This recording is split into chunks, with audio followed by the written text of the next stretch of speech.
అంబేద్కర్ పేరు చెప్పాడు, కులం కార్డు వాడుకున్నాడు, కట్ చేస్తే 100 కోట్లకు కుచ్చుటోపీ పెట్టాడు. విశాఖలో సంచలనం సృష్టించిన స్నేహ మ్యాక్స్ కోఆపరేటివ్ సొసైటీ వ్యవస్థాపకుడు శివభాగ్యారావు అరెస్టుతో ఈ కథ క్లైమాక్స్ కు చేరింది.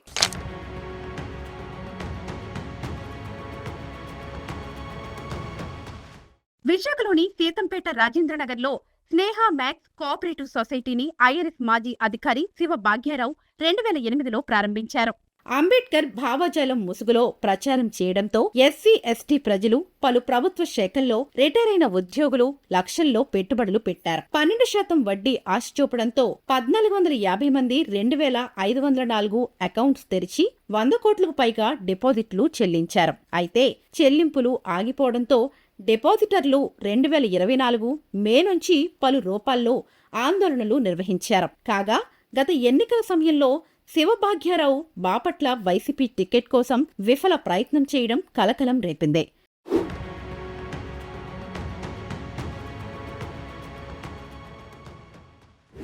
విశాఖలో ధర్నా చేసిన 166 మంది సభ్యులు స్నేహ సొసైటీ బాధితుల సంఘం ఏర్పాటు చేసుకున్నారు. వీరు ఈ సంస్థలో 27 కోట్ల వరకు పెట్టుబడులు పెట్టారు. ద్వారకా పోలీస్ స్టేషన్లో 17 మంది 6.32 కోట్ల మేరకు మోసపోయామని ఫిర్యాదు చేశారు. ఇక 2 టౌన్ స్టేషన్లో 12 మంది 1.2 కోట్ల కోసం పోలీసులను ఆశ్రయించారు. అలాగే గోపాలపట్నం స్టేషన్లో 12 మంది 3.15 కోట్లు వాపస్ కోసం పోలీసులకు మొరపెట్టుకున్నారు. దువ్వాడ స్టేషన్లో 12 మంది 1.2 కోట్ల డిపాజిట్ల కోసం ఫిర్యాదు చేశారు. అధిక వడ్డీలకు ఆశపడితే డిపాజిట్లు గల్లంతవుతాయని మరోసారి రుజువయ్యిందనే చెప్పాలి.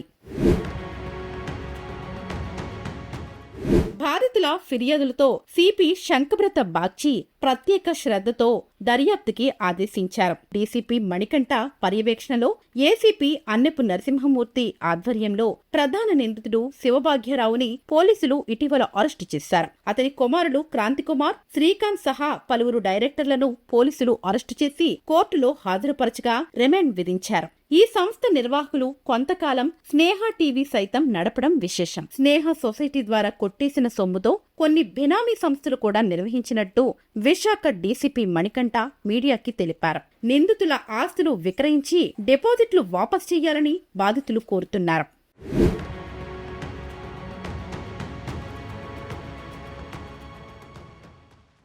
మేము స్నేహ మ్యాక్స్ డిపాజిట్ల బాధిత సంఘం తరపు నుంచి మేము మాట్లాడుతున్నాం. మా సంఘం డిసెంబర్ 24లో స్టార్ట్ అయింది 166 మంది సభ్యులతోని. ఈ స్నేహ మ్యాక్స్ నుంచి మేము చాలా ఇబ్బందులు ఎదుర్కొన్నాం. 2024 మే నెల నుంచి కూడా మేము చాలా ఇబ్బందులు ఎదుర్కొన్నాం. యాక్చువల్ గా ఇది 2008లో స్టార్ట్ అయినా 2024 ఇచ్చామని అనుకుంటున్నారు. కానీ మధ్య వచ్చిన డబ్బుల్ని రొటేషన్ చక్రవర్తిలాగా రొటేషన్ చేసేవాడు ఆయన. సో పూర్తిగా ఆ డబ్బులు ఎవరికి చెల్లించలేక 2024 నుంచి వడ్డీలు చెల్లించలేక అసలు కూడా చెల్లించలేక చాలా ఇబ్బందులు పడ్డాం. మేము అందరూ పేదరికం నుంచి వచ్చిన వాళ్ళమే. ఏదో సరిగ్గా తినకతో మేము డబ్బులు దాచుకుంటే ఏదో ఒక అంబేద్కర్ ఫిలాసఫీ అని చెప్పాడు ఆయన. వడ్డీ అనే పెద్దగా ఎక్కువ కాకపోయినా అంబేద్కర్ ఫిలాసఫీ చెప్పారు. మేము అందరం అంబేద్కర్ వారసులం కాబట్టి ఆ ఫిలాసఫీకి లోబడి మేము డిపాజిట్ చేయడం జరిగింది. వడ్డీలు సరిగ్గా ఇవ్వలేకపోవడం వల్ల అసలు ఇవ్వలేకపోవడం తిప్పుకున్నాడు. 2024 మే నుంచి కూడా మేము అతన్ని అడిగాము. ఇస్తానని అన్నాడు. వాళ్ళ భార్య స్వర్ణలత గారు కానీ, తర్వాత CEO పున్నారావు కానీ, మాజీ CEO మనోరంజన్ కానీ, వాళ్ళ కొడుకులు కానీ వీళ్ళెవ్వరు కూడా మా దానికి స్పందించలేదు. ఇస్తామని కాలయాపన చేశారు. ఫౌండర్ చైర్మన్ శ్రీ భాగ్యారావు గారు లెటర్ రూపైనా కూడా మాకు డబ్బులు ఇస్తానని లెటర్ ఇచ్చాడు. 30/11/24 కల్లా మొత్తం డబ్బులు పే చేస్తాను, అన్న ఫైల్తో పే చేస్తానంటాడు. ఇప్పటికి అదే మాట్లాడటం తప్ప ఎప్పుడు ఇస్తాడు ఆయన చెప్పండి. నేను 40 లక్షలు డిపాజిట్ చేశాను స్నేహ మ్యాక్స్లోన. ఈయన శివభాగ్యరావు రిటైర్డ్ ఐఆర్ఎస్ ఆఫీసర్.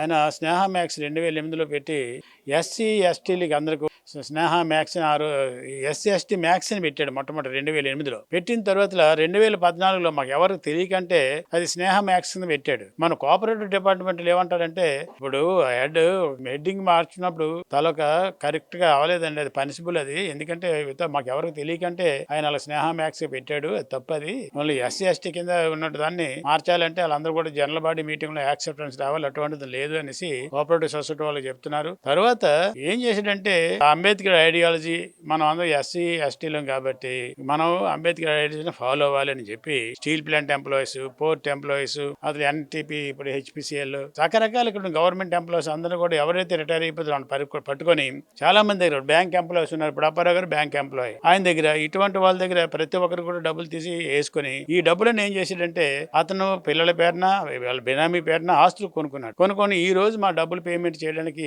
చేస్తున్నాడు. ఈ ఇష్యూలోన ఇప్పుడు ఇదే విధంగా హైదరాబాద్ లోన, పొన్నూరు, వాళ్ళ సొంత ఊరులోన అన్ని పెట్టాడు.